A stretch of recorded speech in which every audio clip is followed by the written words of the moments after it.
just keep a giant shit in my hands just constantly. I'd have a humidifier. I think it was already amended. I might not have seen the like. So it's What was that? The comparative. Got reappointed. Oh, did he? Draft code has rather than just. Which I was not upset about. No. yeah, so I have been Yeah, which I was not upset about at all. So, it might not have all the. yeah, but I can back bring it day. up Yeah, If we need. yeah, so, She's already in. Yeah, because I think the And then- idea is. my vice chair, Yeah. yeah. That's the team. Like, you know. Yeah, several newer commissioners, so this is Paula. Yeah. Paula was appointed in, I Right, think, see if that. September, October? Okay, yeah. And the other thing. But- Thrown right into it, right? Burn on the deep end. It's a lot. Yeah, Thank you for, honestly, like, no, like, Projects coming in. I know, well, it's like, it's never not, you know, it's always a ton of stuff and like, you guys do a lot of work, so thank you. I mean, none of this works without y'all volunteering for it. Hi, everyone. Paula, and then we Commissioner Torres got appointed at the same time. It's her, and then we had two more commissioners, All right, Summer. So you're up to. well, welcome to the February 5th, 2026 Site Plan Review Committee subgroup meeting for the Alexan project. We will be holding a hybrid public meeting, which enables remote electronic participation as legally authorized by the Code of Virginia for the Planning Commission's electronic meeting policy adopted on July 7th, 2022. Here in members of the SPRC subgroup for the Alexan project are participating both here in person and virtually through electronic means. At this time, I'd like to orient everyone to our hybrid environment and cover a few specifics about how tonight's meeting will run. Members of the public may attend the meeting here in person or electronically by using Microsoft Teams link provided on the SPRC webpage. The project webpage, the county's events calendar, and the email notifications sent to SPRC email subscribers. Additionally, there's a dial-in phone option for those who wish to use it. For subgroup members joining virtually, if anyone loses internet connectivity during today's meeting, please reconnect with us by phone. Please keep your phones and devices muted until you are called upon. Turn off sound to any other devices around you to minimize interference. For our virtual attendees using Microsoft Teams, please turn off your video feed. I will address it when it is appropriate to turn it on in a moment. The Microsoft Teams meeting chat is active to serve two purposes: for SPRC subgroup members who need technical assistance, and for members of the public to add their names to the list for public comment, which will be taken at the end of the meeting.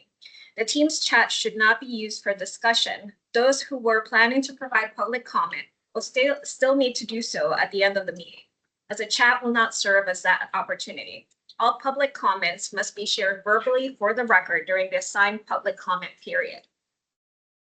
If subgroup members participating virtually wish to be recognized to speak on an item during the first meeting, please turn off your video feed and raise your hand virtually in Teams.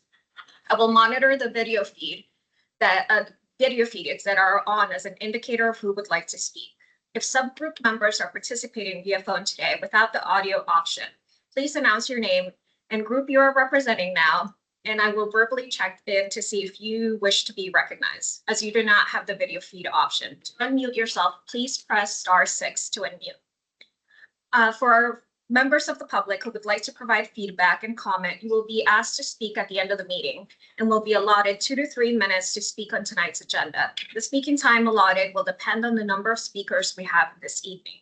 If you wish to speak, please enter your name in the meeting chat for virtual attendees, or provide staff with your name if you're in person, and you will be added to the speakers list. Lastly, this is a public forum, and today's meeting will be recorded and posted to the county website. All information associated with today's meeting, whether written or spoken, is subject to the Freedom of Information Act requirements. Thank you. So today's agenda, we're going to have staff present their presentation, followed by applicant presentation. We're going to be discussing land use, density, site design, building height, architecture, open space, landscaping, and then we'll have time for public comment. At this time, can we go around the room and introduce yourselves, and then we'll follow up with our colleagues online. Stuart Stein, or runner for Moya Heights Civic Association, Rayford. Rob Alcott, I'm president of the Odyssey Condominium Unit Owners Association. Paula Modelo, Planning Commission. Eric Berkey with the Planning Commission. David Howell, Forestry and Natural Resources Commission. Adam Stone with Trammell Crow Residential. Kendrick Whitmore, I'm a land use attorney with Venable. Chad Berwick, Clarendon Courthouse Association. David Friedman, Arlington's Climate Change, Energy and Environment Committee. In the back. Christine Jean Grandy, landscape architect with Land Design. Yumus Ganju, the architect with SK&I Architecture. Okay, and online, I believe commissioners, members of the SPRC. Peter Robertson from the Planning Commission, co-chair of this SPRC group. Anyone else? Yes, this is William Way. I'm from the Commission on Aging. And Karen Odon, the chair of the Disability Advisory Commission. Okay, perfect. Thank you so much. Do you want to take it away, Courtney? One second while I pull up my slides.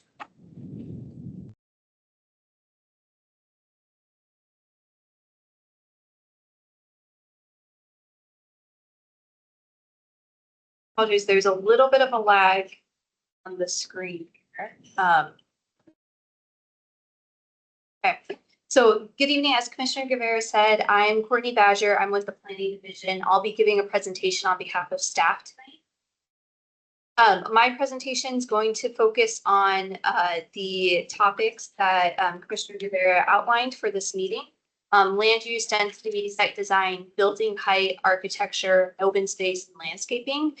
Transportation, community benefits, and construction and sustainability will all be discussed at the next SPRC meeting. So to give a little overview, the site that we're talking about is at 2015th Street North. It's in the Radnor-Fort Myer Heights neighborhood. It's between North Troy Street and North Taft Street. If you're in person with us today, it's just 2 blocks east of where we're sitting. It's on the other side of the Arlington County Jail site. It's within 2 blocks of the courthouse metro stop, and the site is currently occupied by a triangular office building. The applicant is proposing to demolish the existing building on site, construct a new 19-story residential building with just under 400 residential units. The applicant is seeking modifications for bonus density, additional height, density exclusions, and a reduced parking ratio. So talking about land use and zoning first, the designation on the county's general land use plan or GLUP is high office apartment hotel. This corresponds to the existing zoning of CO mixed use district. The applicant is not proposing a change to either the GLUP designation or the zoning of the site. The site is subject to the the courthouse sector plan, courthouse sector plan addendum. The courthouse sector plan was approved in 1981, and the addendum was adopted in 1993. The plans identify this block as the SRA block. There's not too much guidance on this specific site in the plans, but they do identify 2 main principles. 1, an east-west pedestrian linkage mid-block, and 2, a protection of a view corridor to the National Monument and National Mall. Looking at the land use, the change from office to residential is consistent with the general land use plan in the zoning district, and it is in line with the county's goals of reducing the amount of obsolete office space in the county. The applicant's proposal consists of residential units at a ratio of 340 units per acre. There is no retail proposed on the site. Looking at the site design, the site is designed to have the loading, the parking, and trash access points consolidated off of North Taft Street. Staff supports this location. It limits the curb cuts that are on 15th Street, and it limits the potential conflicts with driveways and maneuvers to the west with the county jail. The main pedestrian entrance is located at the corner of 15th and North Taft Street. And there's a bike room that can be accessed from 15th Street North. There's an internal courtyard that's kind of shaded in yellow here, if you can see that, or if you can see my laser pointer, that's internal to the site. This is planned to be programmed for a residential amenity space. Finally, at the southern portion of the site, the applicant is proposing a public easement over the pedestrian connection that ties into an existing pedestrian connection at the TELUS site. So just taking a closer look at that connection, the proposed pedestrian connection ties into the existing connection that's here. So talking about what's existing, if you're on North Taft Street, there's a public stairwell that you can go up and a jump elevator that you can use that will lead you to a pathway that will go through the TELUS Plaza. You can then go down kind of off the screen to Taft Street, or as the applicant is proposing, you can connect into this new public access easement on this area across their site. These are some existing photos. So this is on the far left, this is an existing picture of that stairwell that's off of North Troy Street now. That leads up to an existing private open space. And then on the right, these are an existing public access easement on the TELUS portion that the applicant would be tying into. So staying on landscaping for a second, the applicant is proposing to remove the existing street trees and replace them with 16 new street trees. They have a tree canopy coverage of about 20%. They're also proposing a stormwater bioretention area on the lower roof terrace. And the courtyard, as I mentioned, is a private courtyard. It does have some landscaping and shrubbery planted in there. So pivoting back to the building itself, the CO zoning district calls for a maximum height of 180 feet measured from the average site elevation, inclusive of all mechanical penthouse areas and parapet walls. The zoning ordinance does allow this to be modified, so they can seek additional height in exchange for community benefits.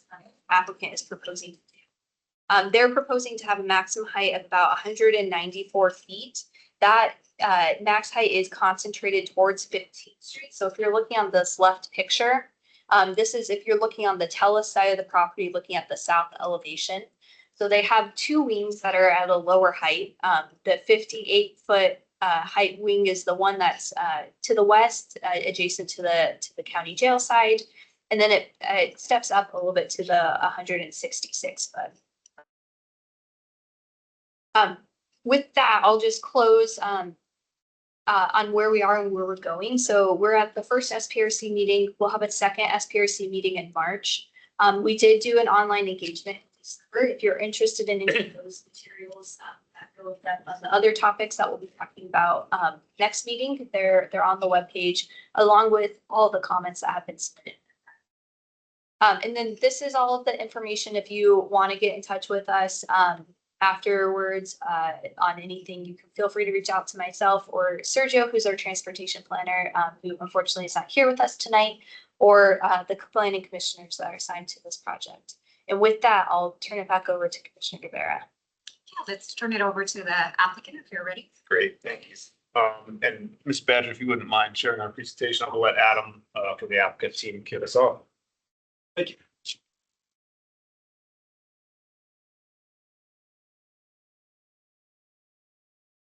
Thank you for having us here tonight. I'm Adam Stone, Trammell Crow Residential. We are a national developer based in Dallas, Texas, with 17 offices all over the country. Our Mid-Atlantic office is actually based here in Arlington County. Go to the next slide, please. Here are a couple of our representative projects, some we're very proud of. Alexan Earl is at North Hudson and Clarendon. And then Alexan Fitzroy, now just Fitzroy, on Washington Boulevard. So Earl loaded in 2021, Fitzroy 2 years later. Excuse me, 1 second. We've assembled a team for this project.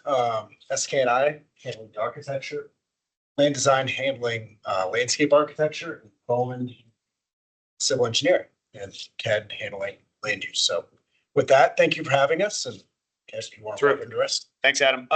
My name is Kedrick Whitmore. As I mentioned, I'm a land use and zoning attorney with Venable LLP, and we're excited to bring you this proposal for 2015 Street.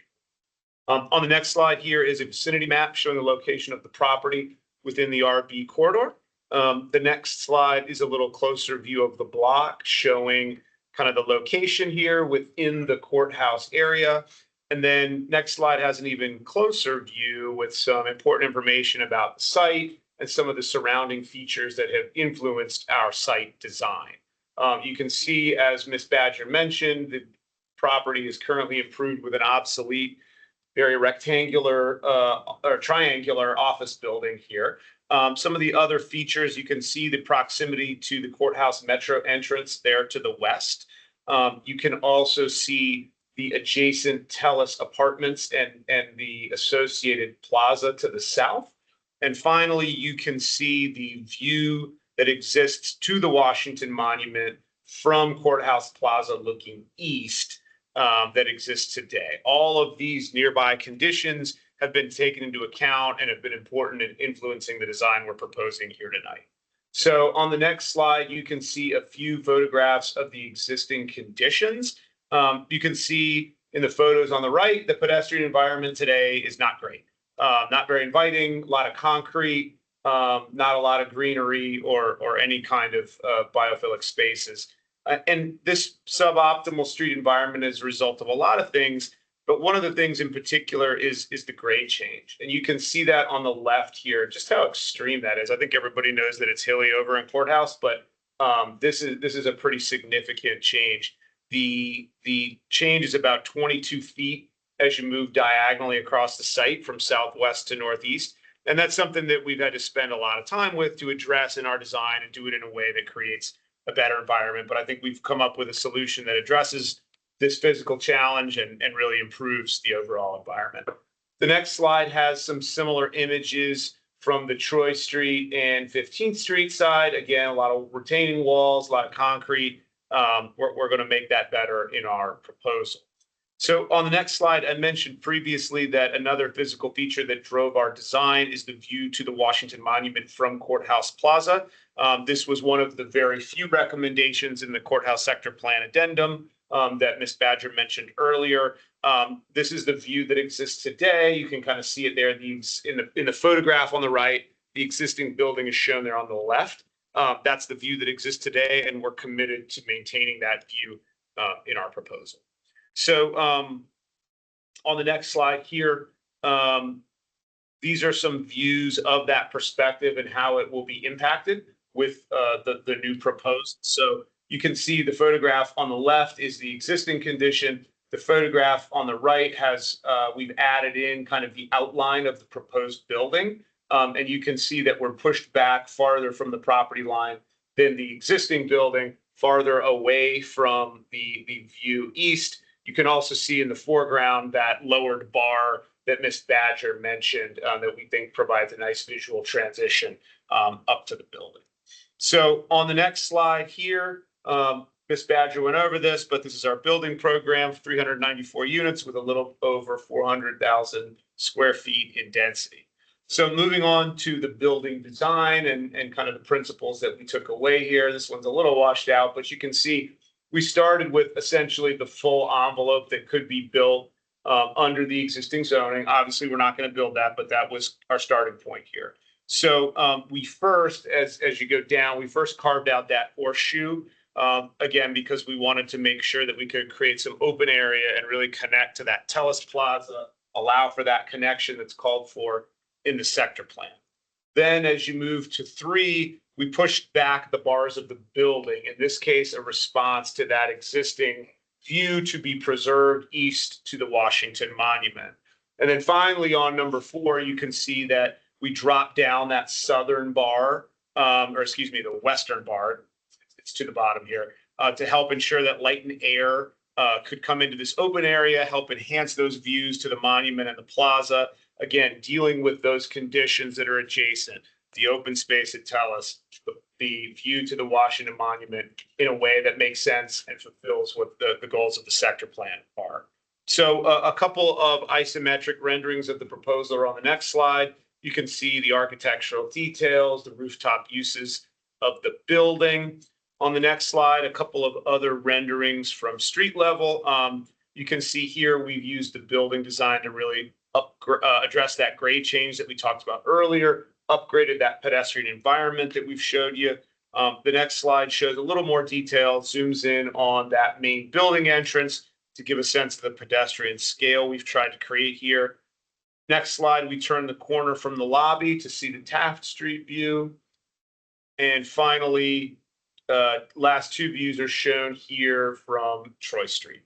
So on the next slide is again that view toward the Washington Monument, in this case overlaid with the skin of the building, the architectural details, so you can get a sense of how that view is going to look as we preserved it, again, pushed back from the existing building, which you can see kind of poking out there. That won't be there in the actual condition. So we've talked about the architecture of the building, but on the next slide, have some discussion about the street level operation and circulation. As you can see, we've got pedestrian entrances on two sides of the building here, and we're going to upgrade that pedestrian environment to the northwest and east. And then on the south side, you can see the connection that Ms. Badger noted from the Telus Plaza that's really going to enhance the ability of folks to cross this block. As she mentioned, currently you have to go essentially 3/4 of the way down the block in order to cross here. This is creating some additional porosity and connection through the middle of the block that's going to chop a significant amount of time off your walk as you're going to the metro east-west, and that's something we're very excited about.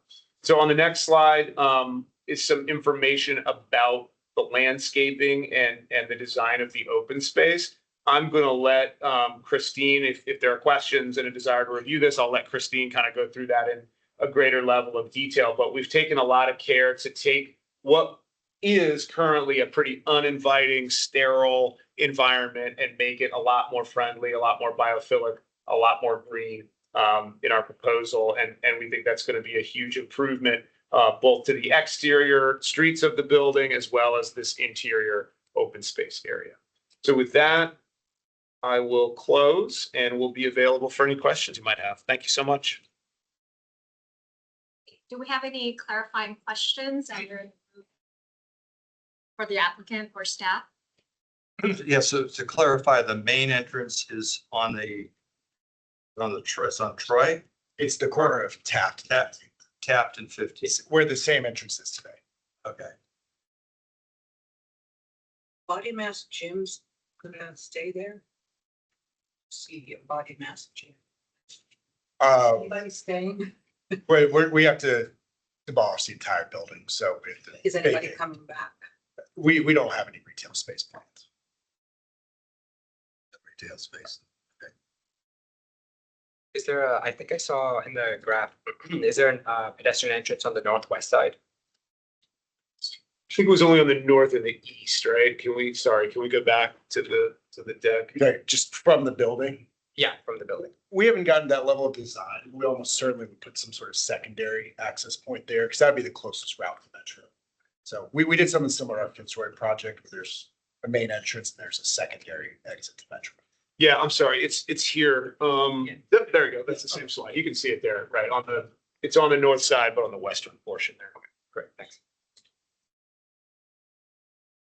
Could you clarify why you lowered that one side?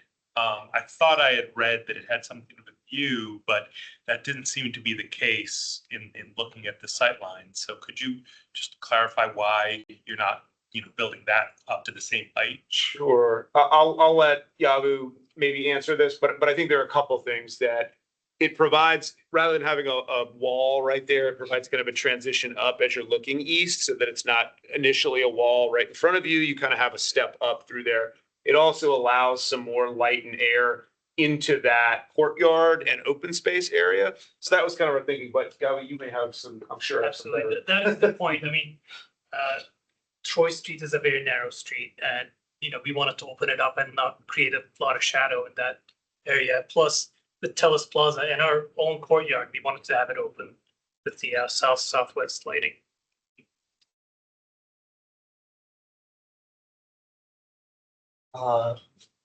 Sorry.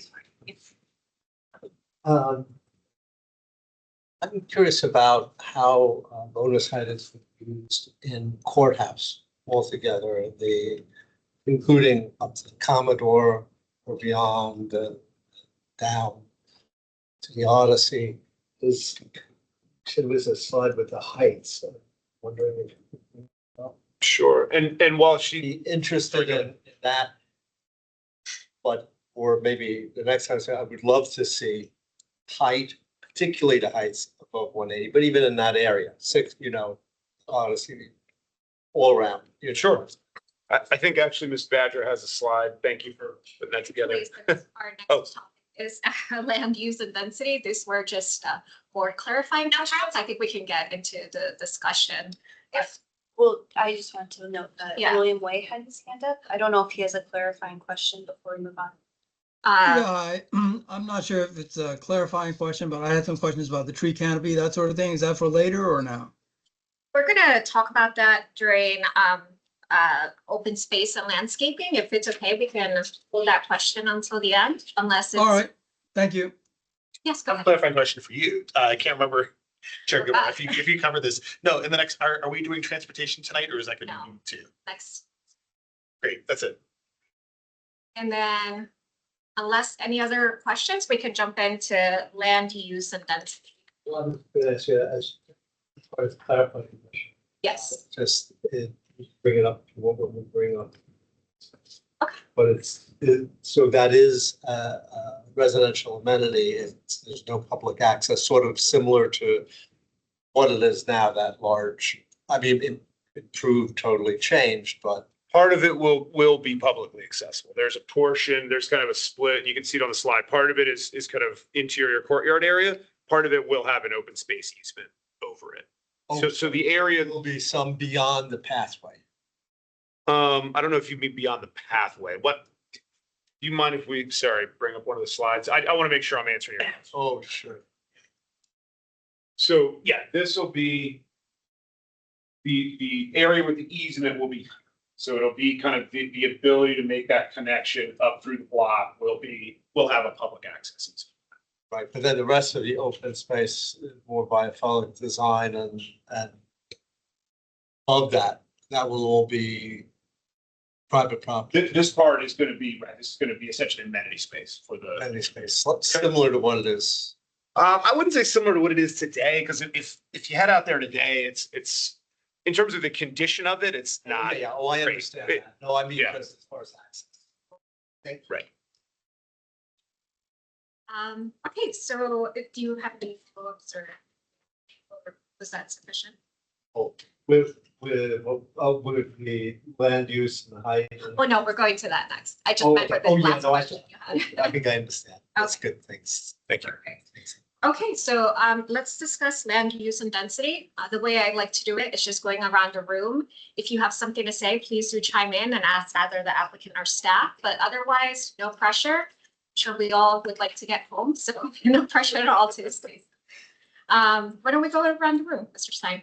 Okay. Well, as I asked before, I'll be very interested to see, not only height, but be very interesting to see the elevations of those buildings to give an idea of how it's been used, because there is a question once you're in that corridor of the use of bonus height.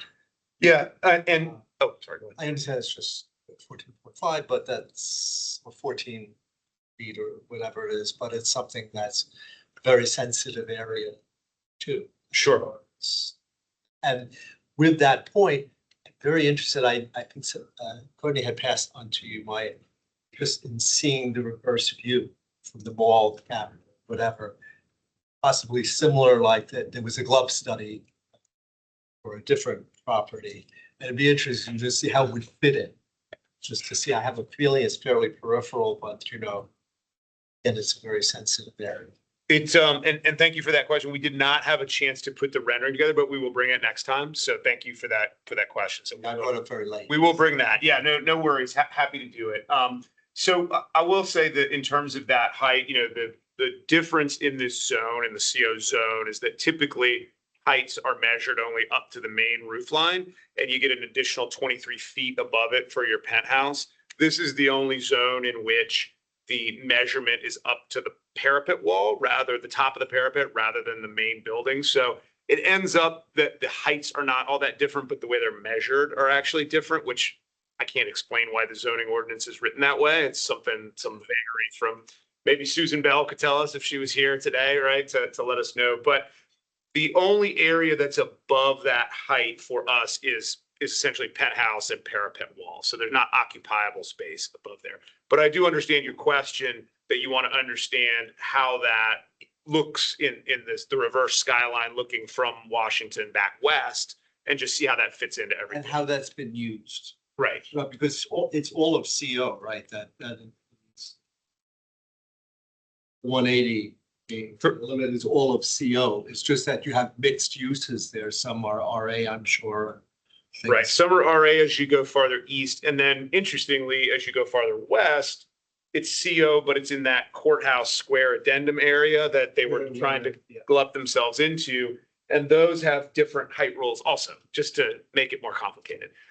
And the other question is on density and getting, of course, I guess we'll get next time into community benefits or how you earn it and affordable housing. But I know about the lead is 0.25 you're trying for, but it's a large distance between 4.8 and 8.22. And I'd just be curious there too, but just a couple of sites with the density, bonus density situations. On others. Okay. Yeah, And particularly the layout of the heights, but just an idea of maybe the range of what's been perhaps. makes sense. Yeah, and that's something, as you know, Stu, we're still negotiating the open space, affordable housing, all of the elements that go into that. But duly noted, and I'm hopeful that by the time we get back, we'll have progressed on that and be in a good spot to talk about it in detail. Stu, as you know, I'm a proponent of affordable housing, so when we met with the applicant, that was something that was top of mind for Commissioner Peterson and I. So thank you for asking those questions. And that all works, all of that works as affordable housing and infrastructure, all in, that's when you refer to 15, 5.9. Right, that all kind of gets bucketed in there. Mr. Alcott, do I have? Yes, yeah. I don't have any questions. Okay. Commissioner? Yes. I'm just wondering if, because I asked a question about the gym because I'm trying to figure out if there's any kind of ground floor programming back to the civic space, non-retail alternatives like visually active uses, something that isn't just, we're here and we're just happy to be here by ourselves. Something that engages back the street. I mean, I know that I was looking at the base of the building. It's all this kind of solid brick with these it's almost like a thick brow, right? And you can't. So I'm just wondering if there was any conversation about how we keep that bottom floor more transparent. There were a couple. I mean, we certainly looked at the viability of retail in this space, and it's unfortunately not a great retail area because of its location. It's kind of tucked away, and it's also in the county's retail plan not shown as one for a retail street. So that's largely been part of kind of the design decisions we've made, and I'm sure there's other. Yeah, but what we do try to do is think about our amenity and our programming and how that interacts with the street, and that usually it's our most active uses that we try to program in those views right there by the sidewalk. So at least helps with some visual activation. 4 minutes to the metro, so you Yeah. got all these people that at least walk by Exactly. there. So several of our buildings right along the street, the sidewalks are our most active amenity space, whether it's, lobby space or fitness centers that are constantly have people coming and going. We try to at least visually create that activation that way. Mhm. The retail wise, as Ken said, it's a bit of a challenge kind of when you're there kind of outside the kind of retail core of the courthouse. Not even a coffee shop? Well, and I think part of the activity too is gonna come from the open space, right? I mean, it's not the same as a coffee shop, but I think we will have a lot of people circulating, a lot of activity, and hopefully, some opportunities for respite in there as well as people kind of go back and forth and maybe want to sit in the nice courtyard. I'm gonna let others, but I might have some more. Yeah. And Commissioner, I know, we can come back with some of Yeah. to the site design. Because I know that the community Topic. benefits, but it's hard not to be like, okay, so this is not here, so then what else is there? Yeah, understood. And I know the public comments also mention about why having a desire for public space. So maybe when we get back to site design, we can explore that further. Commissioner Berkey? Yeah, no, I'm glad you brought it up, although I think I have a different view. I think, so I've been on PC for almost 3 years, and we often talk about, right, wanting retail and wanting to open up spaces. But, recalling when we did Langston Boulevard and some other areas, and then obviously just lived experience in Arlington, especially over the last 5 years, I do think that we do need to be careful about sort of where we're maybe like requiring or pushing retail. Like, I think we want it in certain places, but the reality is it doesn't necessarily work everywhere. And I think an area like this, like Ken was saying, like it is sort of tucked away, like unless you live over there because of where it is. Like I've been over there a bunch and I don't see a ton of traffic, right? Like car traffic, but it's not like on top of the metro. So I think it's I appreciate the sentiment. I'm not as concerned. If it were a block or two like closer to the metro, maybe it'd be a different conversation. I think the emphasis maybe on activating the space is maybe more of the conversation. Yeah, not like specifically like a retail use. I think here they're thinking of amenities. So it's tough because on one hand, I think we want an active space. But on the other hand, like we don't want to require something that doesn't work and then they're just stuck with a vacant space. We have seen that in projects of the last 5-7 years. So I think we do need to be mindful of the cost, of the space that isn't, I'm finished. That sort of isn't, actually something that's going to be utilized. But go ahead. No, it was just because, like I live in Boston and we've got a lot of lobbies that are just empty. Yeah, I mean, I think a good example of, to me, in my own opinion, a missed opportunity is like if you look, if it's was it Kenmore, Washington Boulevard, like catty corner to the church, right? We have that new development that went up in the last few years, right? And that is just all like lobby space, right? And we've got retail, we've got the giant. That should have been like an active space. And it's not. That's a missed opportunity. There are people walking by there. There's lots of car traffic. I think this project's a little different, just given its location.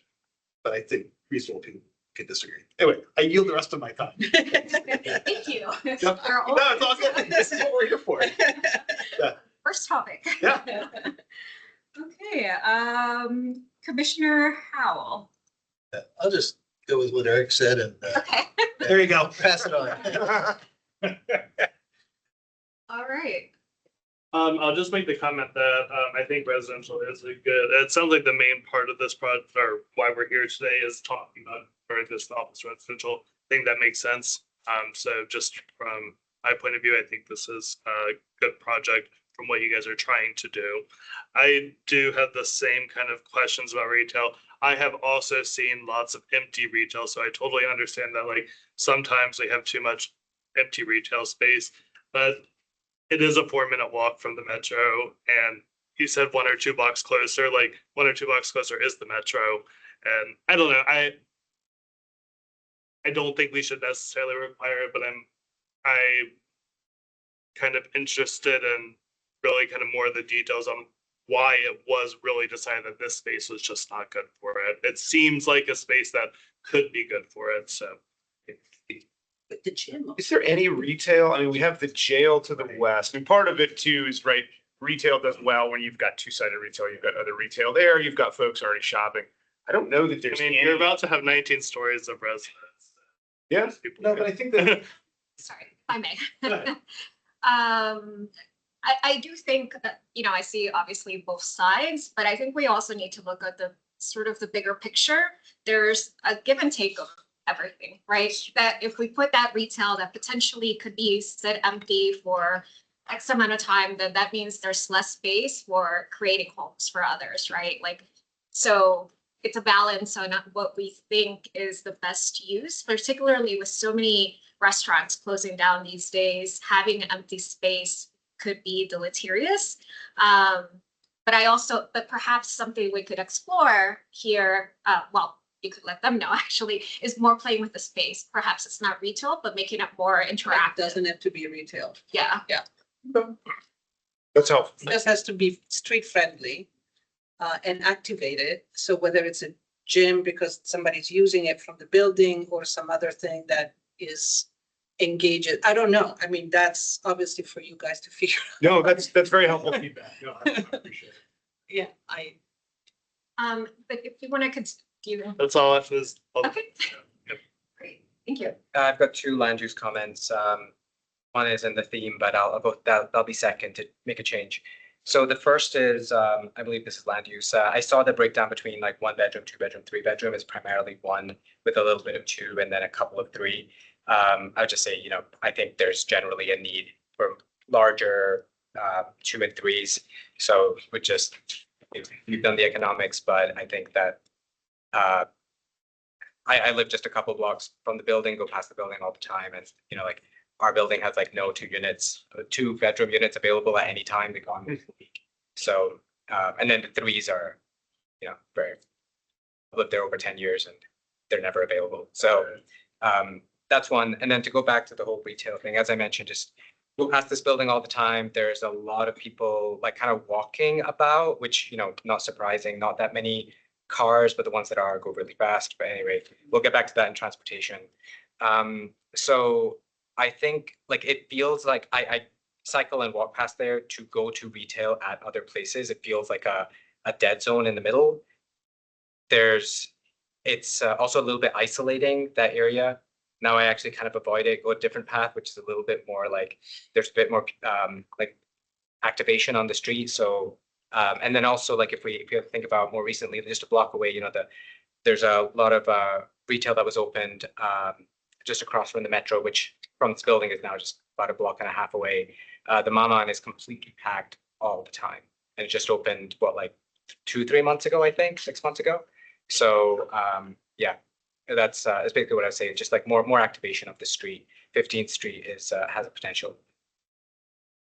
Great, thank you. One comment, and then I actually just want to double down on something. But the comment is, it's great to see high density residential in this area with so much access to transit, bus, biking, and retail. So kudos to that conversion. That's really great. The more people we can get in there in an affordable fashion, the better. I want to double down on the comment about the size of the units, because I was pretty shocked to see so few 3-bedroom units in there.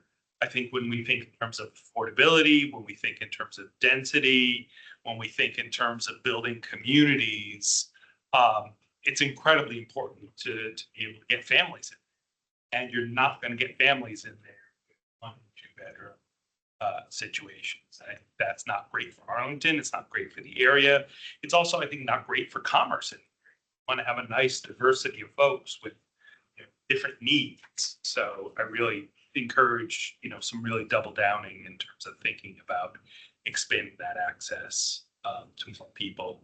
And then the only other thing I would say is I was actually surprised at how little of the open space is open to the public. I do think that's a missed opportunity because especially now that you're providing a much more inviting pathway through.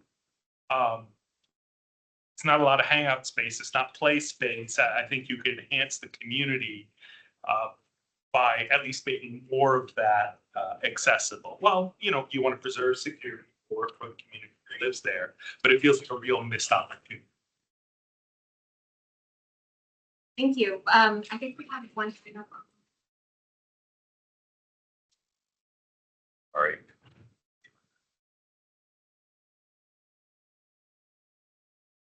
Okay.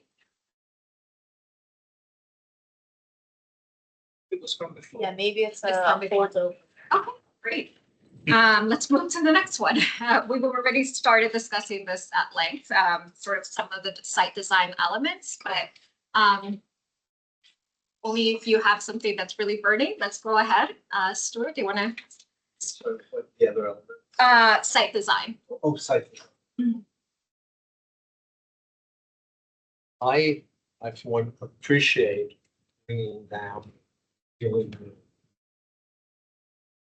by having to do with very second. I too notice the idea of space relationship is interactive, and I guess maybe like that pathway be more than just now it's just walk through barely, but you know, the idea, as you said, of something where you have a place where you can sit, that is something, you know, why not?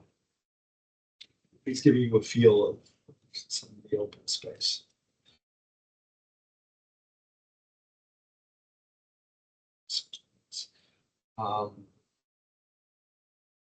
Also happy to come back to you. Once it comes back to you. Comes back to mind. Mr. Alka, No questions or comments. Commissioner Hammond. The different, there's like a pool, like rooftop amenity, and then there's that courtyard. So I'm just wondering if they already have the rooftop, can some of the courtyard be a little more shared? Little thoughts? Certainly understand the question. Other than the piece we're already carving through, the way we actually program kind of the rooftop space tends to be a little more social, where we can do a little more active activities at the courtyard level. Would there be a gate? I'm sorry, and I don't mean to keep, I'm just, is there gonna be a fence, a gate, like, will people see, will people hear, like, what's the situation? Fair question. It's a combination of things. Christine, help me out here. So a portion of it will be the staircase that rises to meet the existing plaza that's up at the Telus level. Yeah.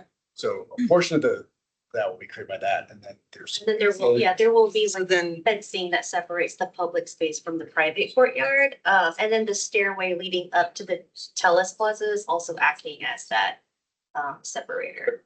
Fencing that is visually, you can connect. so there's already something there that people are using to cut across, is that why it's there? 'Cause There is an existing connection point today, Yeah, but it's completely private. it's completely private. Because, you know, usually people, it's kind of an urban thing where people don't like elevated plazas anyway, or sunken plazas. Like in general, people don't occupy space that goes up or down for some reason. It's like a really interesting development. Anyway, it's a question, yeah. Well, on that note, I guess if we think about the condition today, there's 4 levels of the parking garage today. We're only building back 3. So that actually allows us to come back with where our connection point is to come down You'll have to the parking. sidewalk level. And then that creates a more natural connection point up there because, as you say, people aren't quite as comfortable immediately going up those stairs. And there's a lot of grade change happening all around the block. Yeah, I saw. From Troy up to the Telus Plaza is about 20 feet. And then from the middle portion down to Taft is about 20 feet. So there's a lot of grade change that we're contending with too, in terms of site design with space. The question about the, are we talking about architecture? Not yet. Sorry, I'm an All goes together, I get it. So we are That's just, the next topic. Okay. I'll hold that thought. Okay. Commissioner Berkey? Just nothing other than to associate myself with all the comments about the need for additional housing. Last discussion, housing and density. This is absolutely an appropriate area for a lot of height, a lot of density. But otherwise, I will yield. Thank you. Commissioner Howell? Yeah, I'll just also add my vote to the idea about a more balanced mix of unit sizes because what will make it most active is if you've got some people who live in the building who are under 15 years old. I won't talk about the ones that are between 15 and 20, but also then on the courtyard, it's a little hard for me to visualize those grade differences. I don't know if you have something already in the mix that could show that, but I do think the more it can feel a little bit more integrated with the surrounds, that would be helpful. Recognizing that you want to provide the amenities, to residents. It also, so if you could describe a little bit more, you've got the main wing rooftop, which looks like it is mechanical and maybe solar. And then you've got the east wing has a pool and some socializing space. The 5th-floor wing, what is that intended to be used, or is that entirely stormwater off limits to people? Primarily stormwater, trees. I don't know. John is Bowman's on. Tell us if we have any left over. But in this case, we just felt it was a good opportunity to handle the stormwater there, which then allows us to create more space on the taller floor. Thank you. Okay, I'm just wondering if there's a way to, I think it would be worth exploring what you probably already have. If you can do the stormwater in a way that actually creates a natural space that people can use, but not for parties, to go sit and read a book or just chill in between some small native trees and some grasses and some things that are soothing and provide a space that doesn't require a lot of physical structure, isn't probably going to have high volume of people going in and out.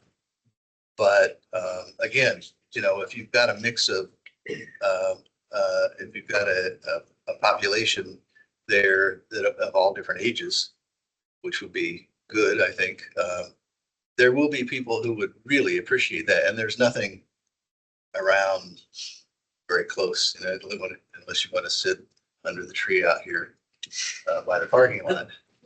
So I think that would be very useful to look at and very beneficial to residents. In this area, anything that's biophilic like that is a marketing advantage over some of the other buildings that are around here.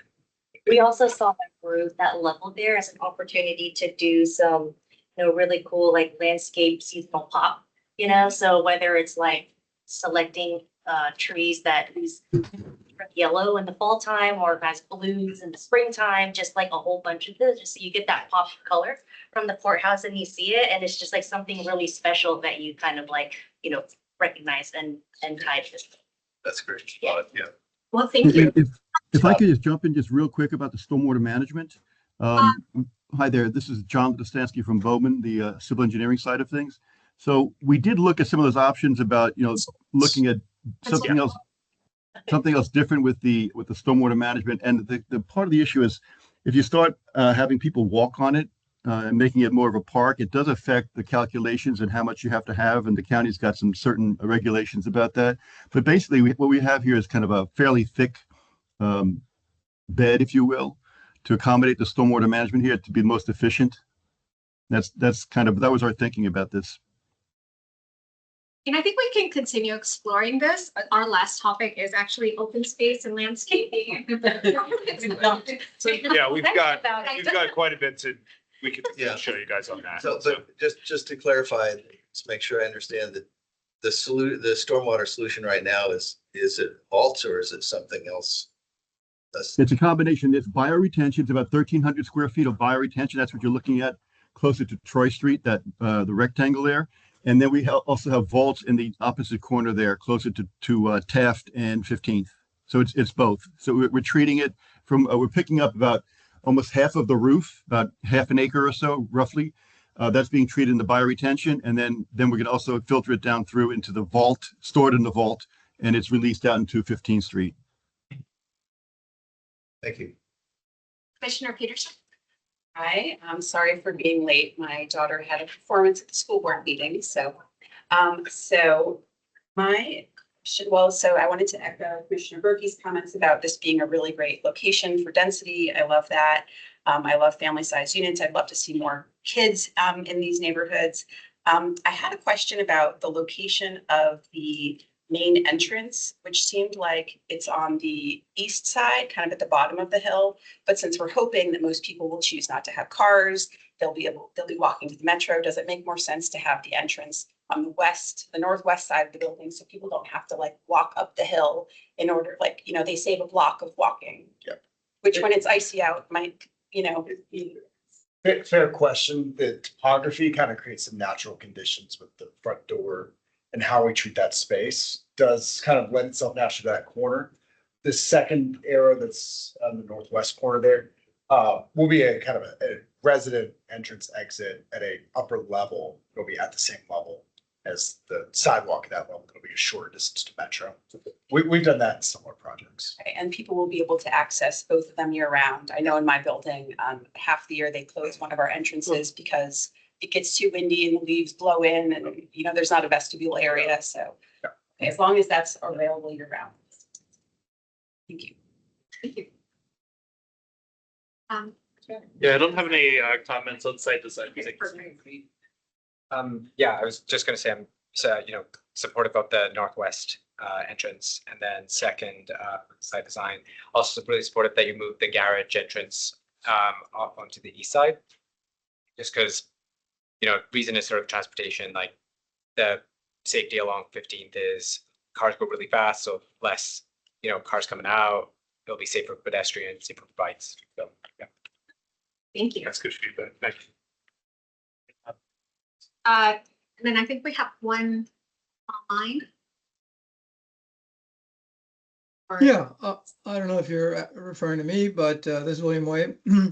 I had a question about landscaping. Did that pass or is that in the future? I couldn't really tell from online. Well, first we have to do our favorite topic, architecture. Okay, very good. But then we're definitely coming back. Talking about anything. So All right, thank you. transition, why don't we go to architecture and building and height? Why don't we start on this side this time? Can we pull up the images? Yeah, Commissioner Karen, I can't see your last name. I'm so sorry. Hi, it's Karen Odont, Disability Advisory Commission. I had a question around, there were two of the 394 units. I didn't see what the number of accessible units will be. And then the second item was considering the accessibility plan, given the grade change and differences. I think I heard you're going to use this new development as an opportunity to level out some of those areas on the site. So as we talk more about that, I'd be curious about that.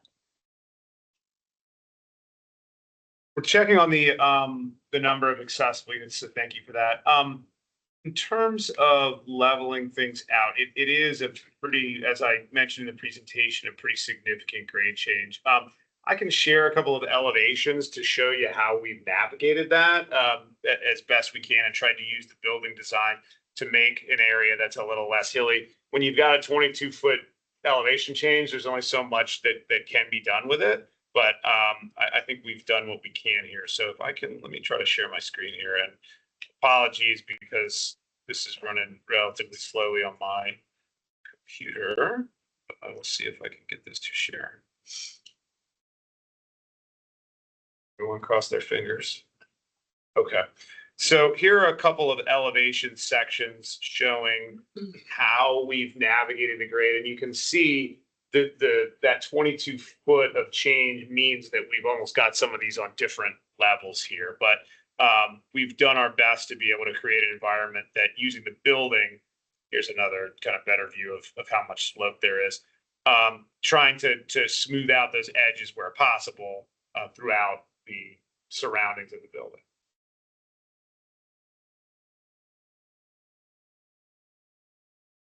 Okay. Yes, I think we can, unless there's any further question from Commissioner Karen, get move on. Mr. Friedman, why don't we start this side? And this is on the building height. No, we're actually moving to architecture. Building height, yes. Oh. Yes. Well, it's not the topic of today, but I just wanted to note, it's clear you put in a variety of sustainability features to try to help qualify for the higher height. So I do look forward to talking about that more in the next meeting. I was also just curious, relative to that, it seemed like you left a lot on the table in terms of credits that could have been gained. So I was curious why you didn't potentially try to go even higher, because higher is more people, more density in a place that would be really amenable to folks living there.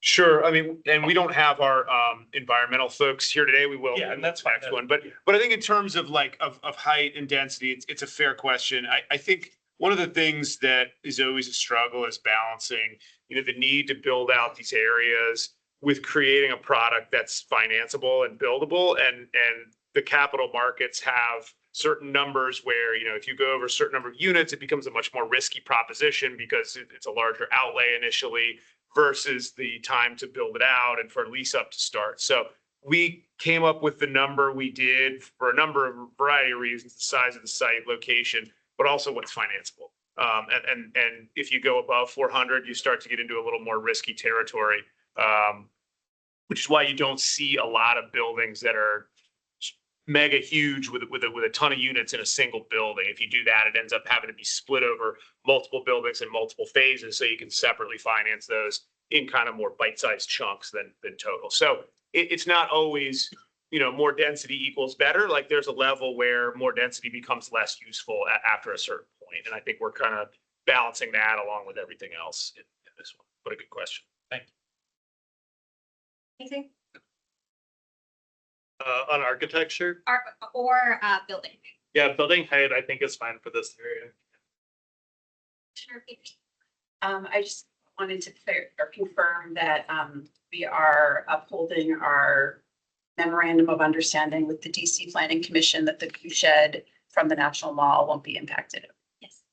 And we talked with staff just on that. We talked with staff at the outset about that, and that's been on their day one on this. And that MOU was brought up in our initial conversation. Yeah, one thing on the windows. If you're not having retail, then, and I believe you said that the retail plan doesn't apply in this block anyway. That removes what I view as an awkward obstacle sometimes to the issue of bird-friendly glass, where the retail plan currently, calls for being careful about how much you might put in. Well, that was written when bird-friendly glass was pretty clunky. And it's like, we're 1,000 years beyond that in terms of the technology now. So you can have perfectly serviceable, environmentally and energy-wise, very high quality, like the Arlington Aquatic Center, and you almost can't tell that it's bird-friendly glass. But I would recommend that under GBIP you're operating under, it's 8 to 36 feet, because the first 8 feet is disqualified because of the retail plan conflict. I would say that not only doesn't apply, but it never should have applied, because you can do it without worrying about, compromising visibility, the transparency. You can do that. And so what I'm saying here is you have, the facade has sort of a pedestal. I don't know if it's really a structural pedestal, but it's a facade pedestal. And I would say do the whole pedestal all the way around. I'm not so concerned about above that, but you're going to have street trees, and you're going to have the interior courtyard and the trees on the bioretention area. And those are going to be attractions. Now, it's not going to be like, someplace next to a park, but it is. But if you have people using that, what you want them to experience is the beauty of nature, not the consequences of nature colliding with structures. And it's not that hard to do. And then the results of doing that, will be beneficial for all parties. And I think probably get some brownie points in the, across the relevant media about doing something like that, because it's the right thing to do, and it has the right consequences. I would just recommend that. The upper levels, it's not so much an issue. That's not going to detract. The biggest vulnerability is during migration and breeding season when they're all hunting for things, eating mostly caterpillars. And they jump out of a tree to go to the next tree that's right over there. But whoops, that's the reflection of the tree I was in. Thank you, Commissioner Howell. I think those are great points. And during the next, the applicant can bring some, how they've thought about these questions that he's posed, and during our next meeting for sustainability, can speak more on that. May I have a quick response? Sure. We did, on our elevations that were shown, we did show where the bird safe glass would go. And this is a discussion we internally had already, that only maybe half of floor on in Street and Taft Street don't have bird safe glass on the podium. So we were thinking taking up to the podium anyway. Oh, great. Yeah. Commissioner Burke. Other than to associate myself with Commissioner Howell's comments, I have nothing. Thank you.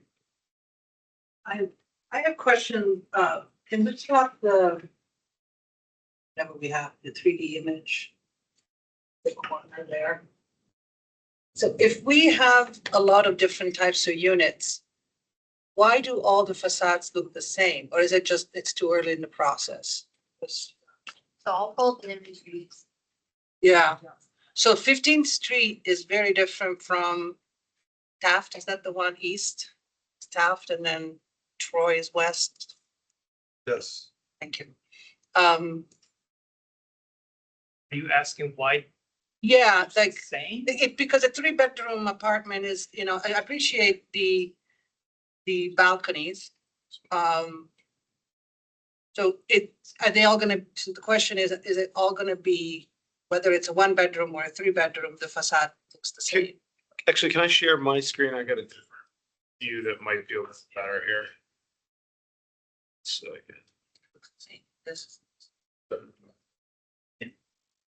this gives a little better view of the variety on the various facades. If I can talk to that, I'm just gonna get up there. So we established that 15th Street is our view corridor to the National Mall.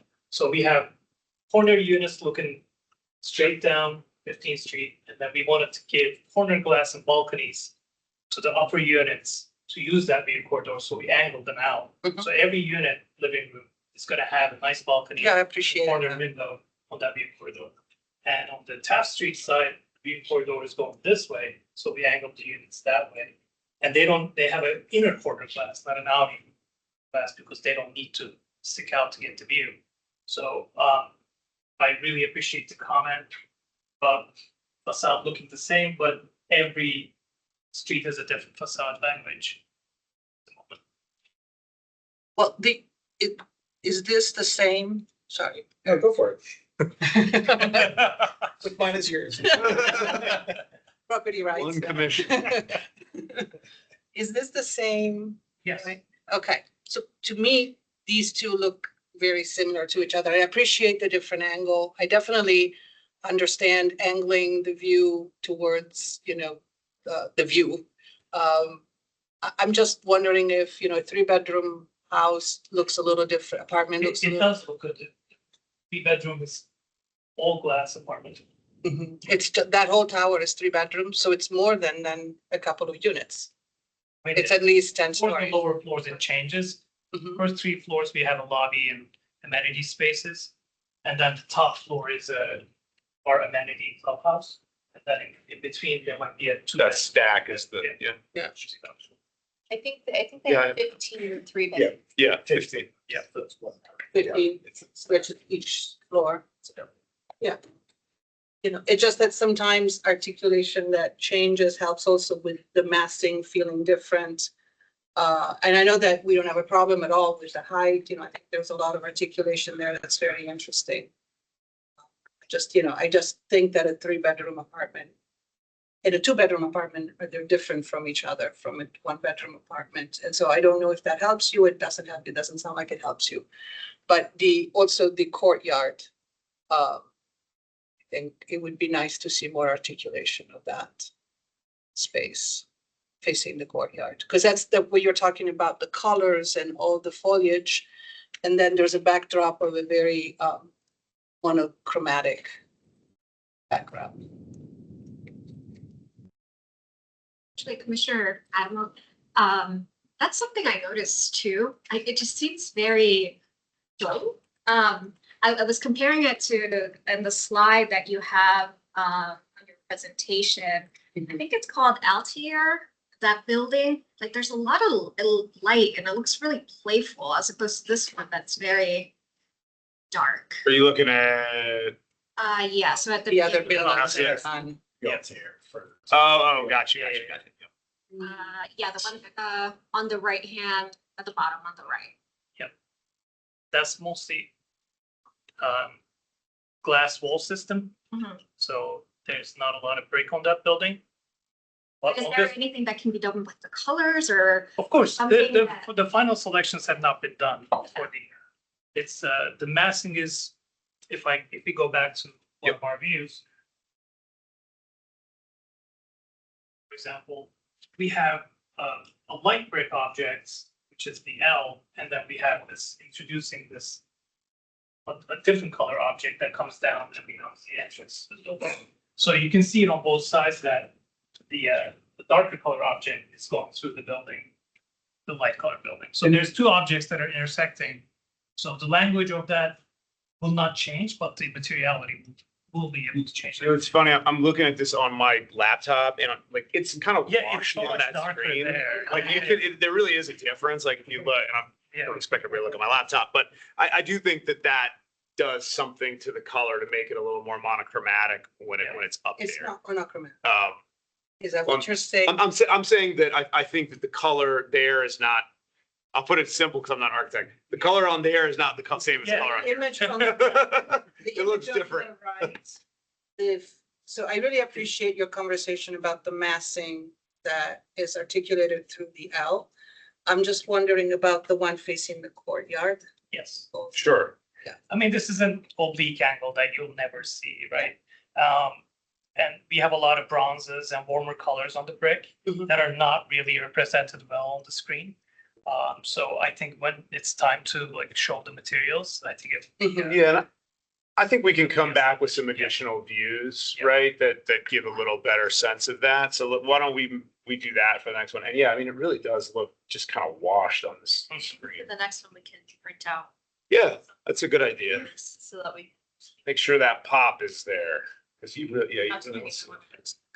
But you know. We'll do one big piece of paper. Thank you for that feedback. Bigger problems than that. That's very helpful. Thank you. No, it was not that.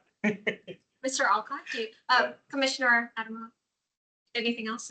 No questions or comments. I appreciate it. No, Commissioner Peterson. Can I just add on to the conversation about this looking really beige or monochromatic? There's a lot of balconies there. Is there any way to make it really easy for people to have balcony gardens, like faucets or something, so that maybe people would naturally just put gardens or trees and bushes on their balconies that would then naturally speak to the park area down below, and that could just add some color to the facade. I think that there have been maintenance issues with having like a hose bib out there. I think it becomes a big issue for maintenance and operations, because what happens, I think a lot of times folks either forget about it, the water doesn't get turned off, something breaks, or the gardens don't get water, and you end up with like a lot of dead plant material. That said, do we have any? Oh, go ahead. We also, lead requirements actually require you to reduce the number of hose bibs across the building as well. But a lot of our buildings, there's not anything specifically programmed, but if you actually, I was actually out looking at Fitzroy Day, look at the balconies. Residents do go out there and just do that on their own. Yeah. To encourage it. Yeah. Okay. Well, maybe a version of this could be mocked up, assuming that residents put. You have to be very careful with green on the buildings, though. We've gotten in trouble for that in the past, so we need to disclaim that. does get very particular what greenery is shown, because then they will be required to put that out there. So if they show greenery on the balconies, it will be a requirement, but they put the greenery there and Unit 507 Yeah, needs right. on the left So, corner of we- the. Commissioner Peterson's apparently moving in. We could show, we just have to have like a heavy disclaimer of like, this is not gonna be what it's submitted, so type of thing. But yeah, that's a good comment. And that's specific plan. Right, yes, exactly. So it's just like that. That's exactly right. Mr. Alcott? Yeah, based on the commissioner's comments, there's a question about the balconies that are on the 15th Street side. They're going to be at all levels of the property, is that correct? Sorry, let me go back. Or they come down. Yeah. Like, Oh, yeah, they yeah. begin at the third floor. Third floor, Got it. And what's the setback? I mean, I'm thinking about those balconies, the question about plantings and, you know, whether they hang over, be close to the sidewalk. Well, at Going up on- the podium level, they're inset, so they're not gonna be overhanging the sidewalk. They're gonna be about 6 feet deep. But at higher levels, will they be like? At higher level, they're gonna be hanging on top of the podium because we're pushing the facade back. But they won't be above the sidewalk. No. Yeah. It's not gonna be on the sidewalk. Mr. Stein? Okay, first I want to associate myself with Commissioner Howell's interest and concerns for architecture and design. And it's okay, just one thing from the designer, what it was, we too are very interested to see the number of accessible units and accessibility in the site. But also that I guess would be under building design. Shade the 122 two bedrooms and 15 three bedrooms.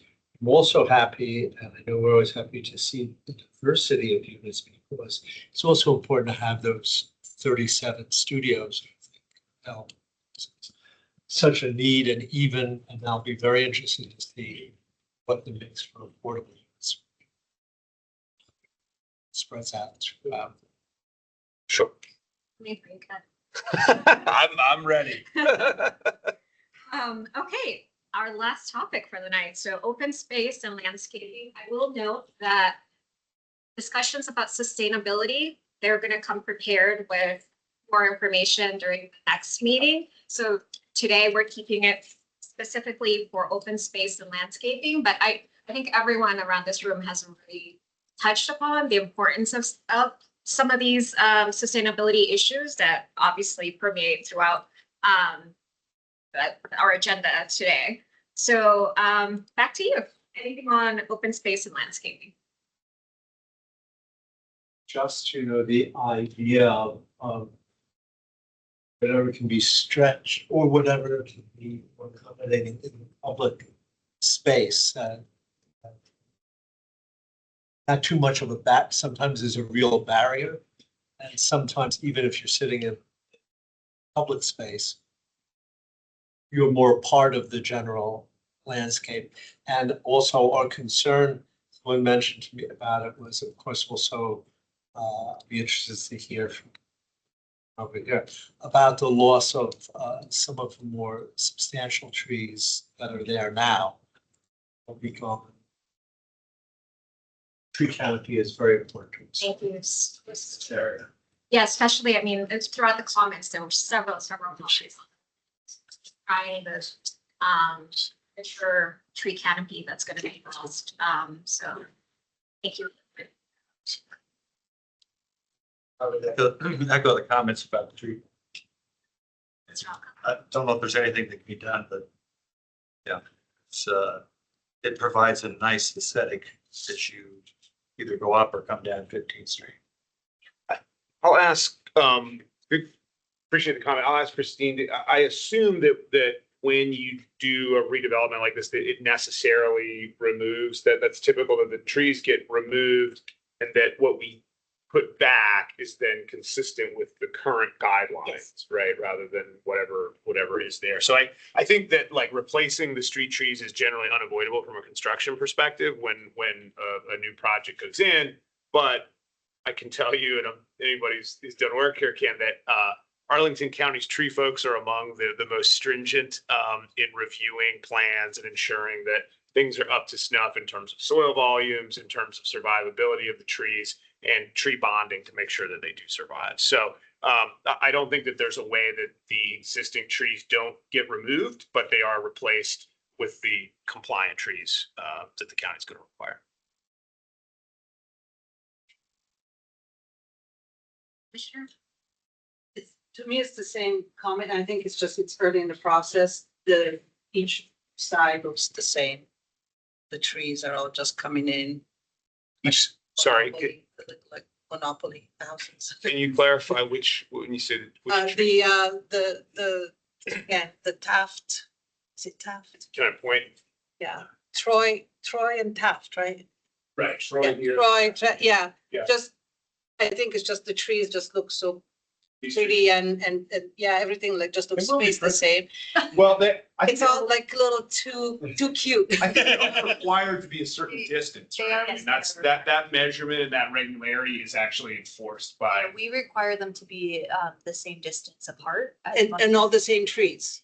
I don't know about the tree. No, we mix it up for. Okay, so that's what I'm saying. It's early on, that's why I. Gotcha. Yeah, no, these are more kind of representative, but I think the caliper is set, right? I mean, there's a certain caliper. Well, that that's I gotta be done, but have to yeah. apply with certain canopy, but the, yeah, anyway, so that's my call. I have a question, actually. So I think it's fair to say Arlington has gotten better on the tree pits over time. Like Columbia Pike, it's not so great, but these are gonna be wider. Like where's the guide? Where's the guidance for the width of tree pits? Yeah, it's Dare I ask? You spend more time on tree pit than anything. I'm not. No, I know you're not. I don't think you're joking. It's a huge amount of time. Soil volume, Arlington County. Yeah. These look like fairly large sizes for tree pits. So Yeah. the Rosalind Boston corridor plan has identifies different streets and then it kind of prescribes. Okay. Yeah, like what your streetscape dimensions need to be. Okay. But if you also check that against like the landscape standards, there's also like other dimensions and things there. We do have to meet a tree opening of 60 square feet. And we are either meeting or exceeding them on this plan. No, I don't have any suggestions. It's just an observation that like, that is as, I don't want to say it's not important to preserve existing trees, but getting those tree pits right is like, that's the whole ball game, isn't it? Right? Because we're gonna have to take trees out anyway. We don't want them to die in a year. So anyway, thank you. Okay. Yeah, Vincent and company do a good job of keeping track of this, and I think it's something like 600 to 1,200 cubic feet when you add the depth. And so one question I have on that, and I apologize, I have several points on this topic, as you may gather. One question I have is, would it be possible using the below the sidewalk cellular structure to have these tree pits basically be continuous all along the street side? Because that's a big advantage in terms of distribution of moisture and also health of the trees themselves. Right, so good question, because we're exploring that now. Okay. We're looking at the plans and exploring that. It works for streets that don't have on-street parking. So Troy doesn't have any on-street parking on our side, so the ability to do that is there's potential to do that. On Taft and 15th Street, there is on-street parking, so we just have to be sensitive about where the cars park and how people cross into the sidewalk through the tree pit so that people aren't walking. But you can still cover over the tree pits with the pervious sidewalk, Yeah. right? Yeah, yeah, okay. That would be great if you could do that. Okay. So I know that you probably haven't gotten to the palette yet, the plants themselves, the species selection, that kind of thing, but you're looking at pretty much all native plants, right? Yes, in our submission, we have selected some trees based on what's recommended by Arlington County. And so on the streets, we are mixing the trees up so we get our biodiversity, and planting the correct sizes and things like that. For the understory, the shrubs, we provided a palette.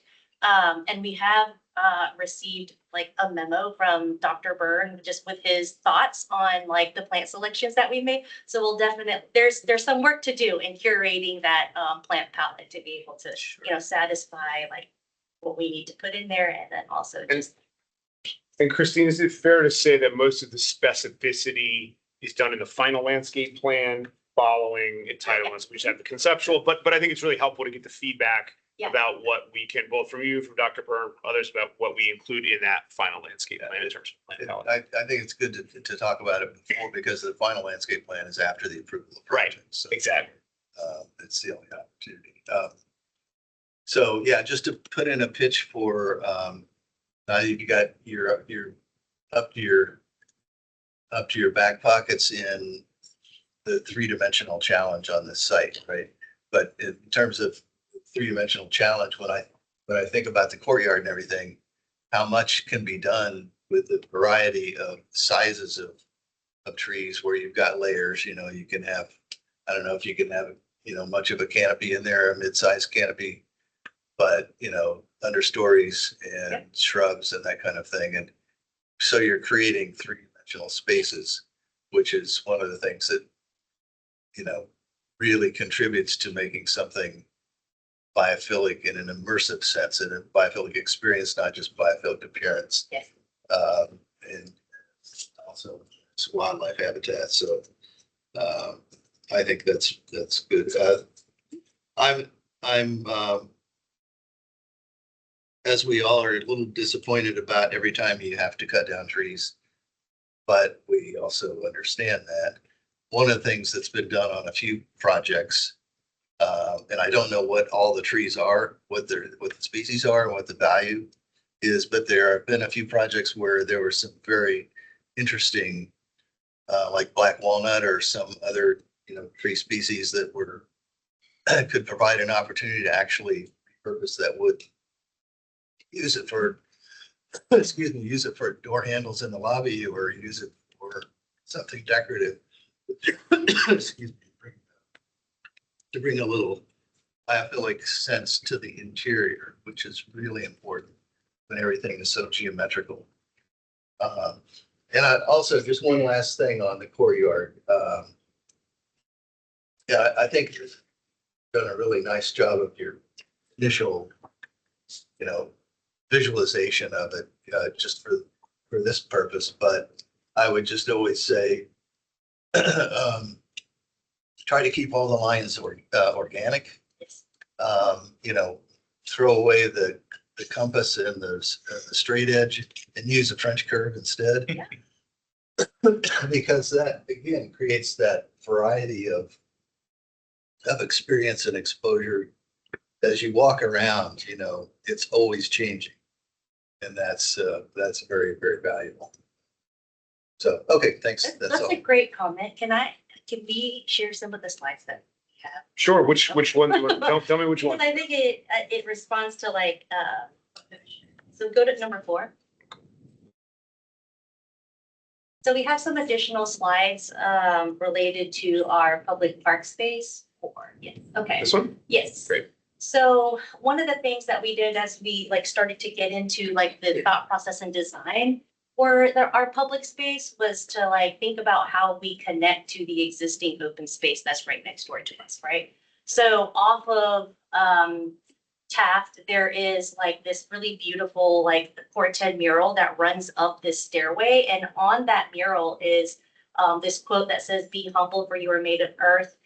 Be noble, for you are made of stars." So that really became like kind of like the basis of design for us. Like, how do we create a space that ties this new open space to this existing open space by using, you know, something that's already there? So if you go to the next slide, we really took the first half of that poem and really used it as our like design, like basis and thesis for like how we approach the design for our public open space. So "Be humble, for you are made of earth." what came to mind was like the idea of contours and topography. So we really kind of leaned into that and created, you know, our open space based on these like organic lines, kind of like moving you through the space in a more fluid manner. Really like inspired by like contours and topography. One, because there is a lot of topographic change happening here.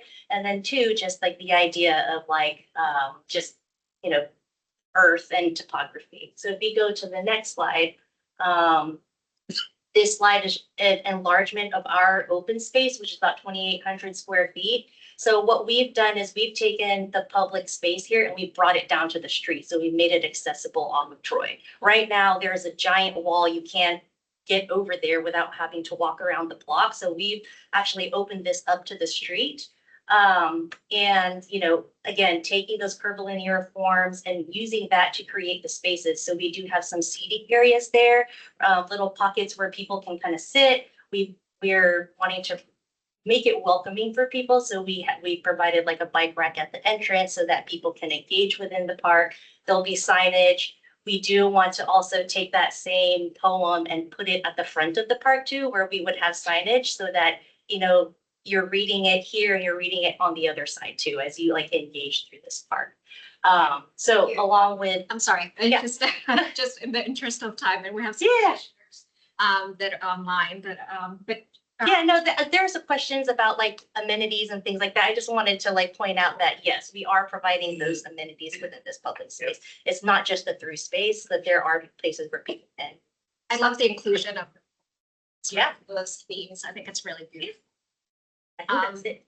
Oh, actually, yeah, we had just some perspective views that kind of show before and after. Yep. So again, there's a big giant wall now currently where the space is, and we're bringing that to the street and opening up that space there.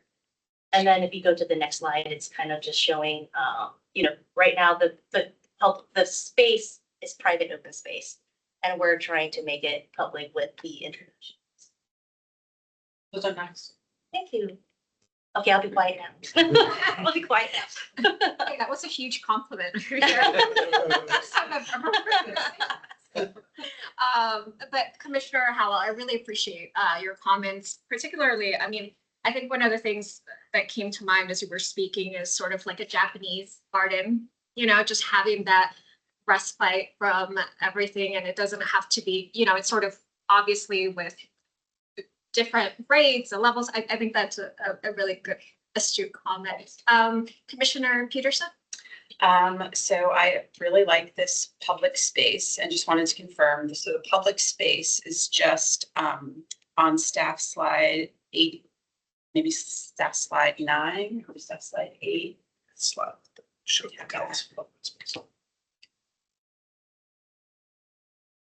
Okay, I think I see. Yeah, it's the portion here. You can kind of see it. The area that's not grayed out, the grayed out is. The grayed out is private, and then the rest is the public park. Okay, I think that's fantastic. I think it's really, you know, we have a lot of county staff who work in the building just to the west, and they work a lot of mandatory overtime. So it'll be nice if maybe this is like an extra space that they could come and have their lunch, you know, when they're on break. And I also wanted to just ask, you've got street trees on many sides of the building, or on all sides of the building, and you have nice bushes on the north side and the west side, but not so much on the east side. And is there a reason for that?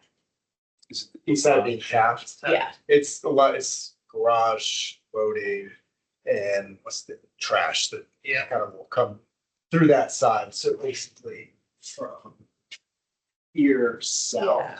And then also, and then the transformer. North of that, theoretically, you could have the bushes as well. Like where there's those 3 trees at the top of Taft Street. Yeah. You could have bushes there. There will be landscaping and bushes. Yeah, Okay. but that's the lobby entrance and amenity space. We're gonna have a lot of trees in front of it. Yeah, so on the back, so. I think the circulation line might have skewed a little bit, but it looked like. Yeah, you can see the greens there, but they're like kind of. We can show that. That's okay. Yeah, because in the pictures that I saw, it didn't look like there looked like there was a couple of bushes like right in front of the lobby entrance, but then not farther down, like there was maybe It like doesn't 20 foot. represent those images, do Okay. not represent the final landscape. Okay, We'll. Something that shows that. that's it for me. So, the civic association, we always want to have more community space where we can gather. That's one of the things we talk about a lot in our association. I think the public open space, how you described it, it looks great. I think it's excellent. That's great. I live in a building that has a private courtyard and I overlook it and there's never a single person in there. And so I know this happens at lots of buildings that have these private courtyards.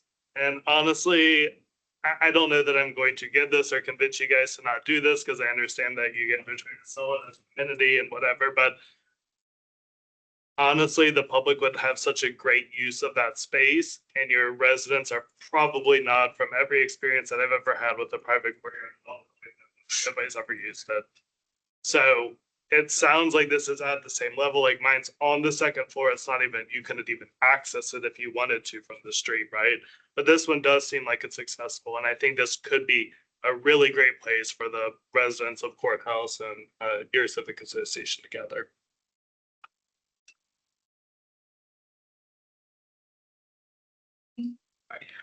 So I think the comments earlier about the tree pit got me thinking of just like, you're talking about the street parking, blocking the trees. I'm assuming we're talking like kind of like, it's just underneath the brick kind of thing. There's a potential, there's a bike lane, there's parking, there's a potential to swap those. It would be a win-win for a bunch of different reasons. That perspective with the parking out and have that tree pit underneath. The second is just about this open space. So because the Telus is like a couple floors up, right? You've got the stairs going up. Yes. Is there going to be I think you said that there's an elevator on the east side. Is it just stairs on this like middle section going on the west side? From our publics, From our space, yes. And this is the accessible access. Yeah. Got it. Okay, thanks.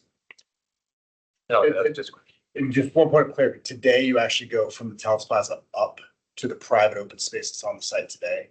So we'll be lowering it down to bring it down street level.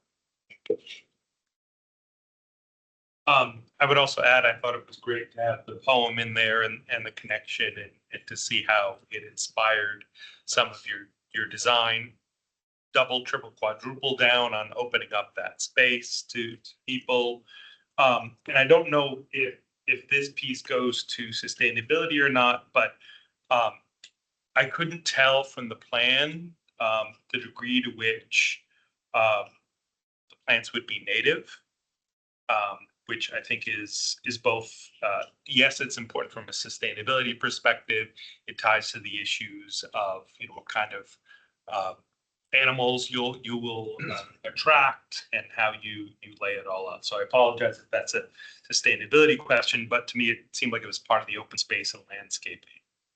Yeah, and I'm sure you guys have already done some renderings. yeah, You we can speak to put that. together a plant palette, but we're still working to curate it. And do you know, just, is it going to be 100% native, 50% native, 10%? It's gotta be native. It'll sorry? be native. It'll be 100% native. Okay, and I know we have commissioners online who wanted to speak to you. Commissioner Wade? Yes, hi, thank you. Did I hear that it will be 100% native plants or not? It will be native. It'll be mostly native. So we're working on curating that plant, so. So it's not final, so it may be 100, maybe not. But we're not doing anything invasive, so, yes. Right, Ours, sorry. okay. But so it's still being determined, all right. The trees, did we say they're going to be less than 35%? Is it going to be, is that also indeterminate and subject to change? So we're required to provide 10% tree canopy. Right now, we're providing 16.5. So we're exceeding the required amount. Oh, I thought the standard was 35%. There's a goal of 35% that's established, and let me see if I can find my percentages. There's a certain goal, and we're trying to reach that goal as much as we can. So out of the 35% goal, we're at 28.6%. 28.6, okay. It's, you know, with the space that we have, it's very challenging, but we're trying to maximize that. We're trying to get to that goal as close as we can. All right. And are those trees going to be native species as well, or still working on it? They will be native trees. Native trees, okay, perfect. And let's see, are there any water features in this plan? No water features. Okay. And yeah, I have a couple of questions, but yeah, stop me if this is not the appropriate part. Are there any pet runs or dog run areas? You do not have any dog run areas. Yeah, there's still a possibility. We just have not progressed some of the amenity spaces quite that far. Okay. Yeah, okay, let's see. Are recreational facilities like fitness centers, is that addressed in this meeting, or is that the next one? Will that be one of the amenity? Yes. Yeah, so I think as part of the typical amenity package, yes, there'll be a fitness center. Yes. In the building. It's probably the most in demand for the amenity space. Right, yeah, that helps, because yes, from the Park and Rec Commission's view, you know, that'll take some of the pressure away from the county facilities. Is there a playground for children on site? Not at this stage. Okay. And finally, could you give me an idea of acre-wise, how much green space there is on the property? It's hard to say, or? There is, let's see, is this accurate?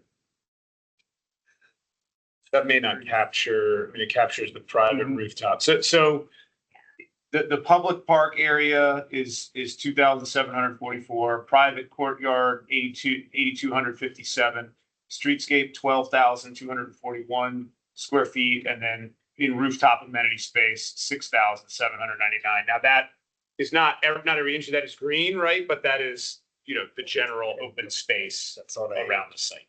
48,000 square foot. Yeah, so basically half of it. Okay.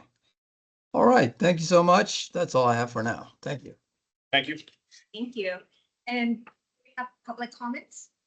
We have one public comment. Dr. Byrne has.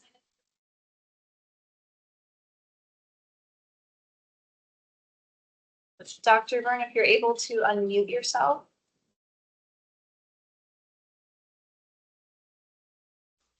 Hello, can you hear me? Yes. Can you hear me? Yes, we can. Oh, good. Good. It's working this time. This project lacks biophilia.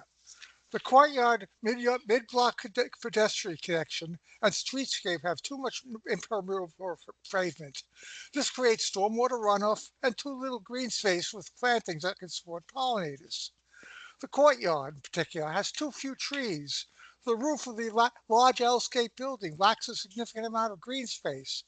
This building urgently needs a real green roof and/or solar panels. Flowering native vines should hang down from the roofs, ledges, and balconies. They should climb from the ground on trellises. These would create green walls, which are urgently needed but are completely absent. The plant schedules in the 3 sheets do not adequately conform to the county board's monarch pledge or the county's forestry and natural resources plan.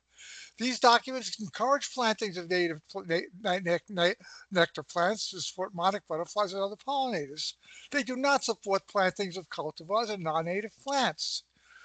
The applicant claims that the project will have primarily native plants, and discussed this a little bit a few minutes ago. Although the plants contain monarch milkweed, a common milkweed on which monarch caterpillars feed, this is not yet correct and should be made corrected before the Planning Commission meets. As I informed the applicant, the sheets list 9 non-native plants, 6 of which are not native to North America, and 3 of which are native to North America but are not native to Arlington County and its vicinity. The applicant should replace all of these, every one, with native plants with similar characteristics, such as size, shape, flower shape, and leaf color. The project will have 8 cultivars. The parent of one of these, Loic English laurel, is on the list of non-native invasive plants in the city of Alexandria. But the app just told you is wrong. Cultivars often have reduced nutritional benefits or toxic to insects. Many haven't been well enough studied to identify those. The applicant should replace all 8 with native species with similar characteristics. Thank you, Dr. Byrne, and I understand you're in touch with the applicant about this, correct? Yes, I think the applicant has received his comments. Perfect, thank you. Well, this brings us to the conclusion. If anyone has any closing remarks they want to say, any final thoughts? I have one quick one.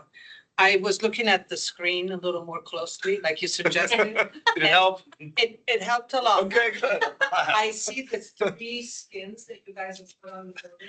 I really appreciate the layering. I think it just doesn't read as well in these elevations, so I'm looking forward to you developing, but I'm actually looking at it a little more. So you have white brick, you have brown brick, and then is that bronze you said, like it's metal? That is gonna be bronze. Yeah. Also, the white brick is a blend of. I see it.